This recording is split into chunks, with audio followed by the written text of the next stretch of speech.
अगर घर में लड़ाई हो जाए, बंटवारा विपत्ति का करो, संपत्ति का नहीं। कैसा बंटवारा किया राम जी ने कि राम पिताजी के वचन का पालन करके वन में रहेगा और भरत अयोध्या में रहेगा। भरत जी कहते हैं भैया आपने कह दिया, मानो अपने साथ रहने के लिए कह दिया और कहा कि हम आपकी राज तिलक की सामग्री लाए हैं, आपकी आज्ञा हो तो राज तिलक यहीं कर दें। राम जी ने कहा नहीं। तो बोले सामग्री का क्या करें? बोले अत्रि जी जहां पर भी बोले सुरक्षित करवा देना। रास्ते में जब भरत जी गए तो अत्रि जी ने एक कुएं में उस सामग्री को सुरक्षित करवाया और कहा कि भरत आज से इस कूप का नाम, इस कुएं का नाम भरत कूप पड़ेगा और जो भी व्यक्ति इस कुएं का जल अपने ऊपर छिड़केगा भी उसे सारे तीर्थ का फल एक बार में मिल जाएगा। इसका नाम भरत कूप पड़ेगा। कुछ दिन भरत जी चित्रकूट में रहे और फिर राम जी से विदा मांगी कि अब गोसाई मोहि देहु रजाई, सेवक को अवध अवधि भरी जाई। राम जी ने अनेक प्रकार से भरत जी को समझाया, हृदय से लगाया, पर भरत जी को चैन नहीं मिल रहा। क्यों? वो कुछ चिन्ह चाहते हैं जिस चिन्ह के साथ भैया भाभी मेरे साथ जाएं। राम जी पादुका पहन कर नहीं आए थे, लेकिन भरत जी कुछ चिन्ह चाहते थे, इसलिए यहाँ पर राम जी का पादुका अवतार भया। 2 पादुकाएं राम जी ने भरत जी को दी। भरत जी ने अपने सिर पर रखी। प्रभु करी कृपा बावरी दीने, प्रभु करी कृपा बावरी दीने, सादर भरत शीश धरि लेने, सादर भरत शीश धरि लेने। भरत जी ने दोनों पादुकाओं को अपने सिर पर रखा। क्या सोचकर? एक पादुका मेरे भैया हैं और एक मेरी भाभी, और साथ में ले जा रहे हैं। अयोध्या का पूरा परिवार, मिथिला का पूरा परिवार, सबके साथ भरत जी गए। अयोध्या में प्रवेश किए, दोनों पादुकाओं को राज सिंहासन पर रख दिया कि ये केवल भैया की संपत्ति है। कोई भी काम भरत जी को करना होता तो पहले पादुकाओं को प्रणाम करते, वशिष्ठ जी से आज्ञा लेते। भरत जी ने सोचा कि मेरे भैया वन में रहेंगे, भरत जी भी नंदीग्राम चले गए। और अब यहाँ पर गोस्वामी जी कहते हैं कि अब यहाँ पर अयोध्या कांड की कथा विश्राम होती है। अब हम चलते हैं उस कथा की ओर कि राम जी कैसे निवास कर रहे हैं चित्रकूट में। अब यहाँ से भगवान की वन लीला प्रारंभ हुई। एक बार लक्ष्मण जी नहीं थे, कहीं गए हुए थे, तो राम जी ने सीता मैया को एकांत में पाकर सोचा कि आज सीता का श्रृंगार किया जाए। अपने हाथों से राम जी ने आभूषण बनाए पुष्प के, एक बार चुनि कुसुम सुहाए, नित कर भूषण राम बनाए। भगवान ने अपने हाथों से आभूषण बनाए और सीता मैया का श्रृंगार कर रहे हैं। पूरा देव समाज ये दृश्य देख रहा है। उसी देव समाज में इंद्र का बेटा जयंत भी बैठा था। जयंत ने देखा ये भगवान है, भगवान कहीं अपनी पत्नी का श्रृंगार करते हैं, ये भगवान हो ही नहीं सकते, मैं जाऊंगा इनका प्रभाव देखूंगा। और जयंत कौआ का रूप बनके राम जी के पास गया। किसके पास जा रहा है? माया का रूप बना के, स्वयं जो माया है उनके पास गया, जाके पेड़ पे बैठ गया। सीता मैया देख रही हैं कि अरे ये तो इंद्र का बेटा जयंत है, ये कौआ बना क्यों घूम रहा है। सीता मैया सोच ही रही थी कि इतने में जयंत आया और सीता मैया के पैर में चोंच से प्रहार करके भाग गया। सीता मैया ने राम जी से नहीं कहा। क्यों? कहूंगी तो इसके प्राण भगवान ले लेंगे, कुछ भी हो संतान तो हमारी है। सीता मैया ने नहीं कहा, पर राम जी को पता चल गया। कैसे? सीता मैया के पैर से जो रक्त की धार बह रही थी वो राम जी के चरणों को स्पर्श की। राम जी ने नेत्र बंद करके देखा, इंद्र का बेटा जयंत आया था और उसी ने ये किया है। तो पहले कुशा ऐसी होती थी कि अगर ध्यान ना दिया जाए तो हाथ फट जाता था। राम जी ने कुशा ली और उसे अभिमंत्रित करके ब्रह्मास्त्र छोड़ा जयंत के पीछे। जयंत भाग रहा है, अपने रूप में आया, अपने पिता इंद्र के पास गया। पिताजी बचाइए, आज तो मर जाऊंगा। इंद्र ने कहा क्या हुआ? बोले राम जी ने ब्रह्मास्त्र छोड़ा है। इंद्र ने कहा कुछ कारण होगा, क्यों छोड़ा है, सारी बात बताइए। तो इंद्र ने धक्का मार के निकाल दिया कि जा। जयंत भोले बाबा के पास गया तो भोले बाबा त्रिशूल लेके पीछे पड़ गए कि निकल जाए यहां से। ब्रह्मा जी के पास गया तो ब्रह्मा जी ने कहा कि एक ब्रह्मास्त्र राम ने छोड़ा है, निकल जा वरना दूसरा मैं छोड़ दूंगा।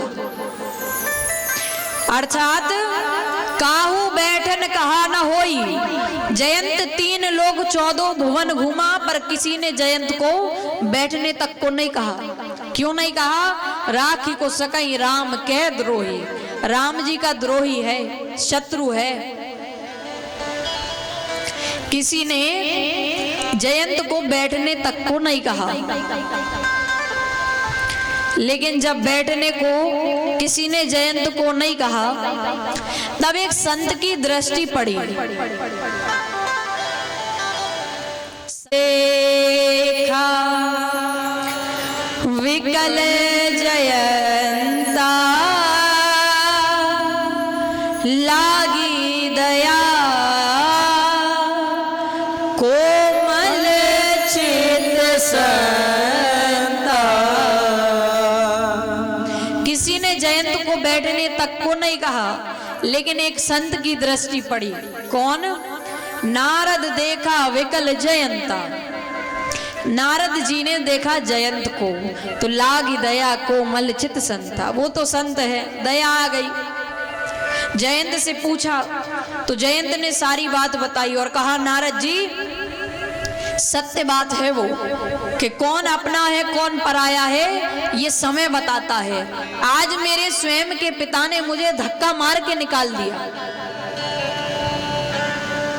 नारद जी कहते मूर्ख है तू। कौन है? मूर्ख है तू। क्यों है मूर्ख? दुनिया मारती है तो राम जी बचाते हैं, तुझे स्वयं राम जी ने मारा है, तुझे कौन बचाएगा? और तू ये मत सोच कि वो ब्रह्मास्त्र तुझे मारना चाहता है, वो तुझे मारना नहीं चाहता। जहां जहां तू रुकता है तेरे पीछे वो ब्रह्मास्त्र भी रुकता है। जयंतना का जब मानना नहीं चाहता तो भगा क्यों रहा है? बोले वो तुझसे कुछ कहना चाहता है। क्या कहना चाहता है? कि जहां से तू आया है लौट के वहीं चला जा, यहां तेरी रक्षा करने वाला कोई नहीं है। अच्छा एक बात बताइए, भगवान ने जयंत के पीछे ब्रह्मास्त्र छोड़ा, भगवान उस पर क्रोधित है और नारद जी को जयंत पर दया आ गई। किसी ने बैठने को नहीं कहा, लेकिन नारद जी को दया आ गई। और संत की दृष्टि कब पड़ती है? अब मोही बा भरोसे हनुमंता बिनु हरि कृपा मिलहि नहीं संता। बिना भगवान की कृपा के संत की दृष्टि पड़ ही नहीं सकती। अब आप लोग सोचेंगे भगवान ने तो ब्रह्मास्त्र छोड़ा है तो फिर कृपा कैसे हो गई? यही बड़े लोगों का स्वभाव है, एक हाथ से मारते हैं दूसरे हाथ से प्रेम करते हैं। एक महात्मा जी थे, उनका ड्राइवर था, तो वो ड्राइवर ने महात्मा जी से क्या कहा कि महाराज अच्छे से पकड़ के बैठो। क्यों? बोले हम रुकते नहीं है, बस चलते हैं। महात्मा जी ने वो खींच के थप्पड़ मारा, ड्राइवर के गाल पे उछल गया। आपको कोई मारेगा तो आपको लगेगा कि बेइज्जती हो गई, तो आप रोएंगे। वो रोए ना, वो नाचने लगा। लोगों ने कहा तेरे को थप्पड़ मिला है, रोना चाहिए, नाच रहा है। बोले अरे नहीं, आज तो 1000 रुपये मिलेगा। लोगों ने कहा क्यों? बोले महात्मा जी जब भी मारते हैं 1000 रुपये देते हैं। यानी एक हाथ से थप्पड़ मार दिया, दूसरे हाथ से 1000 रुपये दे दिया। यही है बड़े लोगों का स्वभाव। भगवान ने एक हाथ से ब्रह्मास्त्र छोड़ दिया और दूसरी तरफ नारद जी को भेज दिया कि जाओ, वो भटक रहा है। नारद जी आए तो नारद जी ने कहा कि जा, लौट जा जहां से आया है। क्यों? ये दुनिया तुझे बचाने वाली नहीं है। जिसके पास से तू आया है ना, केवल वही है जो सबकी रक्षा करता है। कुछ नहीं बिगड़ेगा तेरा हरि शरण आने के बाद, कुछ नहीं बिगड़ेगा तेरा हरि शरण आने के बाद, कुछ नहीं बिगड़ेगा तेरा हरि शरण आने के बाद, कुछ नहीं बिगड़ेगा तेरा हरि शरण आने के बाद। हर खुशी मिल जाएगी, हर खुशी मिल जाएगी, चरणों में झुक जाने के बाद, कुछ नहीं बिगड़ेगा तेरा हरि शरण आने के बाद, कुछ नहीं बिगड़ेगा तेरा हरि शरण आने के बाद।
हरि शरण आने के बाद, कुछ नहीं बिगड़ेगा तेरा हरि शरण आने के बाद, हरि शरण आने के बाद, हरि शरण आने के बाद। जैसे कहा नारद जी ने, तो जयंत तुरंत भगवान के पास गया। भगवान ने कहा कभी भी दूसरे को देखकर कभी भी ये मत कहो मेरे पास कम है, क्योंकि भगवान उनके 1000 हाथ हैं। वो सबको, जिसके पास पैसा है उसके पास भी भगवान है, जिसके पास जो झोपड़ी में रह रहा है उसके पास भी भगवान है, जिसका कोई नहीं है उसके पास भी भगवान है। कभी भी किसी को देखकर ये मत सोचो कि मेरे पास इतना नहीं है। नवम सरल सब सन छन ही ना, मम भरोसे ही हर्ष न दीना। मेरे भरोसे हो जाना, सरल हो जाना, सहज हो जाना सबरी, ये मेरी नवी भक्ति है। भगवान ने सबरी मैया को न्योदा भक्ति सुनाई और सबरी मैया ने भगवान से कहा कि प्रभु, मेरे गुरुजी कह रहे थे कि भगवान पूछें तो उनसे कह देना कि पंपा सरोवर चले जाएं, उससे आगे जाएंगे तो ऋषिमुख पर्वत पड़ेगा, सुग्रीव से वहां उनकी मित्रता होगी और आगे का सारा कार्य सुग्रीव करेंगे। और सबरी मैया ने इतना कह के अपने दाहिने पांव के अंगुष्ठ से योग अग्नि को प्रज्वलित करके प्राणों का त्याग कर दिया। आइए एक बार प्रेम भाव से ऐसी सबरी मैया जिनका झूठा फल भगवान ने खाया है, बोलिए सबरी मैया की। भगवान आगे बढ़े, आगे चले बहुरी रघुराया, ऋषिमुख के पर्वत नियर आया। ऋषिमुख पर्वत आया, पंपा सरोवर आया, नारद जी से भगवान मिले। ऋषिमुख पर्वत आया तो मारुति मिलन प्रसंग, हनुमान जी से भगवान मिले। सुग्रीव ने देखा 2 कुमार आ रहे हैं, तो सुग्रीव ने हनुमान जी से कहा कि हनुमान, ब्राह्मण का रूप बना के जाओ, ब्राह्मण का रूप बना के जाओ और देखो ये 2 कुमार अगर बाली के भेजे हुए तो मैं तुरंत इस पर्वत को छोड़कर चला जाऊंगा।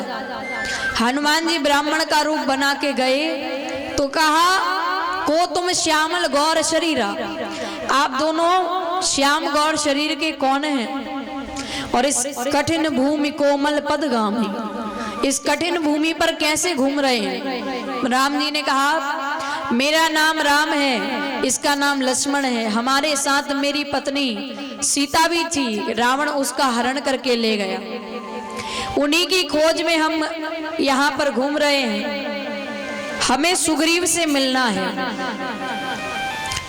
तो हनुमान जी पहचान गए, प्रभु पहचान ही परे उगही चरना, चरणों में लौट गए, प्रभु हम आपको भूल गए, मैं तो बंदर हूँ, आप कैसे भूल सकते हैं। भगवान कहते हैं, हनुमान तुम मुझे लक्ष्मण से भी ज्यादा प्रिय हो। क्या कह दिया ये भगवान ने, लक्ष्मण जी को बुरा नहीं लगा होगा। लक्ष्मण जी बचपन से राम जी के साथ हैं, कितनी सेवा की, लेकिन एक हनुमान जी के आते ही राम जी ने कह दिया कि मुझे तुम लक्ष्मण से भी ज्यादा प्रिय हो। क्यों कहा, एक माता के एक 8 साल का बालक है और एक 2 महीने का बालक है, माता किसे ज्यादा प्रेम करेगी, 2 महीने वाले बालक को, क्योंकि वो छोटा है। इसी प्रकार राम जी सोच रहे हैं कि लक्ष्मण तो बहुत दिनों से साथ है, सब जानता है, हनुमान तो अभी अभी छोटा है, अभी अभी आया है, इसलिए राम जी ने कहा कि तुम मुझे लक्ष्मण से भी ज्यादा प्रिय हो। और यही विधि सकल कथा समुझाई, लिए 2 जन पीठ चढ़ाई। हनुमान जी ने लक्ष्मण जी और राम जी को पीठ पर बिठाकर और ले गए सुग्रीव के पास। सुग्रीव और भगवान में एक संधि हुई थी, क्या कि मैं आपका राज्य जो बाली ने आपसे छीन लिया है वो मैं आपको लौटा दूंगा, फिर आप मेरा काम करना। कौन सा काम, बहुत सारे कपि हैं, आप सीता का पता लगवाना। भगवान ने सुग्रीव का काम किया, क्या काम किया, राजा बनाया। सुग्रीव से कहा मेरे काम को याद रखना है, लेकिन सुग्रीव भूल गया। उपाय क्या है, हम तो बंदर हैं, हमें तो जितना भी पकड़ोगे उछल के दूर ही जाएंगे, आप तो भगवान हैं। जिस प्रकार एक मदारी बार बार बंदर को पकड़ता है, उसी प्रकार आप हमें बार बार पकड़ते रहिए। हम आपको छोड़ दें, आप हमें मत छोड़िए, क्योंकि हम आपका हाथ पकड़ेंगे छोड़ सकते हैं, पर आपने पकड़ लिया ना, आप कभी नहीं छोड़ सकते। अवध सैया मोरी छोड़ो न भैया, अवध सैया मोरी छोड़ो न भैया, सिया के सैया मोरी छोड़ो न भैया, सिया के सैया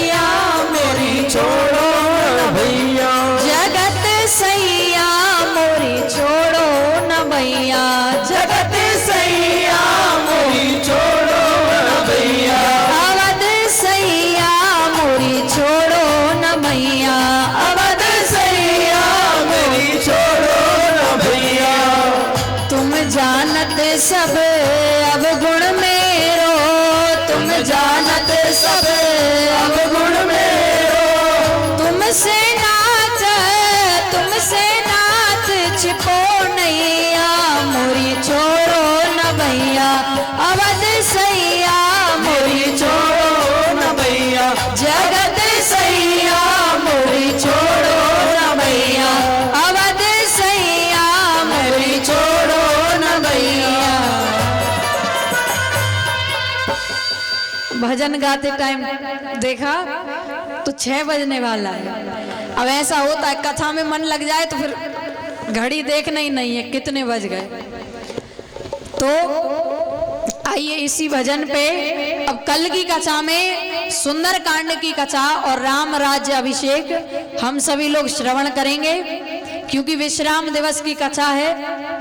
कल आखिरी बार हम और आप मिलेंगे, कथा श्रवण करेंगे, उसके बाद भगवान जाने, क्योंकि भगवान मिलाते हैं, भगवान ही दूर करते हैं। तो अब इनकी इच्छा से मिले हैं, इन्हीं की इच्छा से अब फिर कब मिलेंगे जब भगवान जाने। तो कल की कथा में जितने लोग आ जाए हैं वो तो आएंगे ही, और अपने पड़ोसी रिश्तेदारों को सबको लेकर आना, दुश्मन होना उसे भी लेकर आना कि चल कथा सुनने चले। क्यों कि कथा में दोनों मिल जाएंगे, मेरी आपसे वादा है। दुश्मन भी हो ना उसे लेकर आओ, वो भी आप मित्रता हो जाएगी बीच में। तो आइए एक भजन, उसके बाद आरती।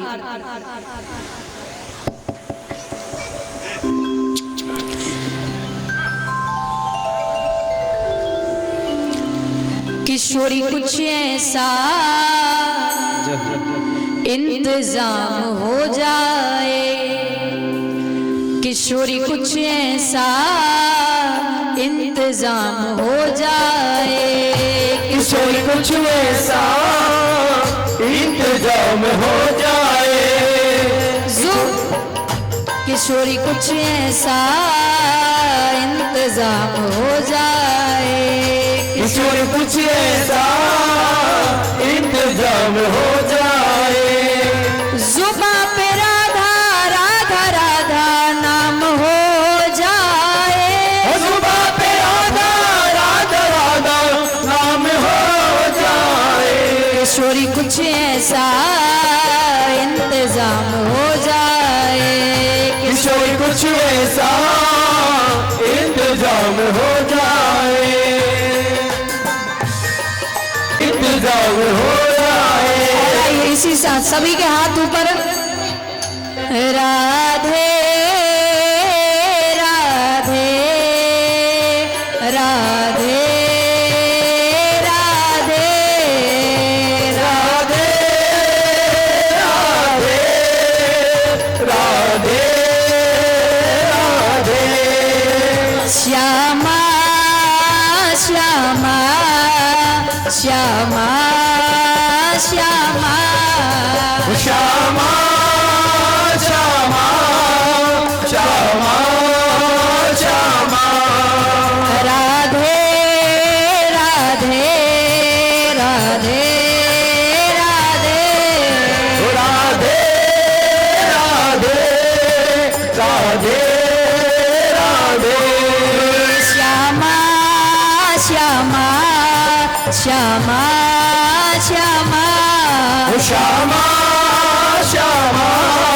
श्यामा श्यामा, नटखट बंसी वाले गोकुल के राजा, नटखट बंसी वाले गोकुल के राजा, मेरी अखियां तरस गई अब तो आजा, मेरी अखियां तरस गई अब तो आजा, आजा गोपाल तरस गए नैना, आजा गोपाल तरस गए नैना, आजा नंदलाल तरस गए नैना, आजा नंदलाल तरस गए नैना, तरस गए नैना, परस गए नैना, तरस गए नैना, तरस गए नैना, आजा गोपाल तरस गए नैना, आजा गोपाल तरस गए नैना, आजा नंदलाल तरस गए नैना, आजा नंदलाल तरस